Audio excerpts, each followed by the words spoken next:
తెలుగు రాష్ట్రాల మధ్య వివాదాలు పరిష్కారానికి కూర్చొని మాట్లాడుకోవాలని సీఎం చంద్రబాబు నాయుడు సూచించారు.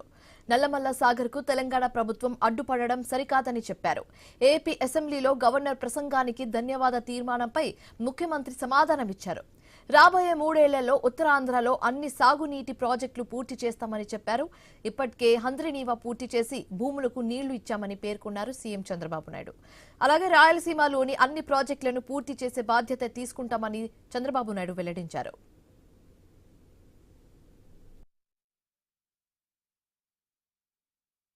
రాబోయే 3 ఏళ్లలో ఉత్తరాంధ్రలో ఆన్ గోయింగ్ ప్రాజెక్ట్స్ అన్ని పూర్తి చేసే బాధ్యత తీసుకుని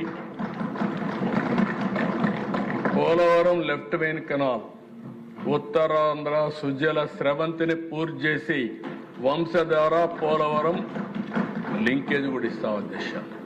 ఈ సంవత్సరం మీరు చూస్తే హంద్రీనీవా పూర్తి చేసి చివరి భూములకు నీళ్ళు ఇచ్చాం. రాయలసీమలో ఉండే ప్రాజెక్ట్స్ అన్ని కూడా పూర్తి చేయడానికి ఈ ప్రభుత్వం పనిచేస్తున్నామని చెప్పి కూడా నేను మీకు తెలియజేస్తున్నా.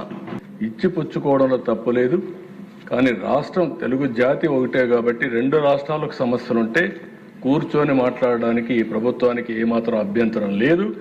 కానీ నల్లమల సాగర్ని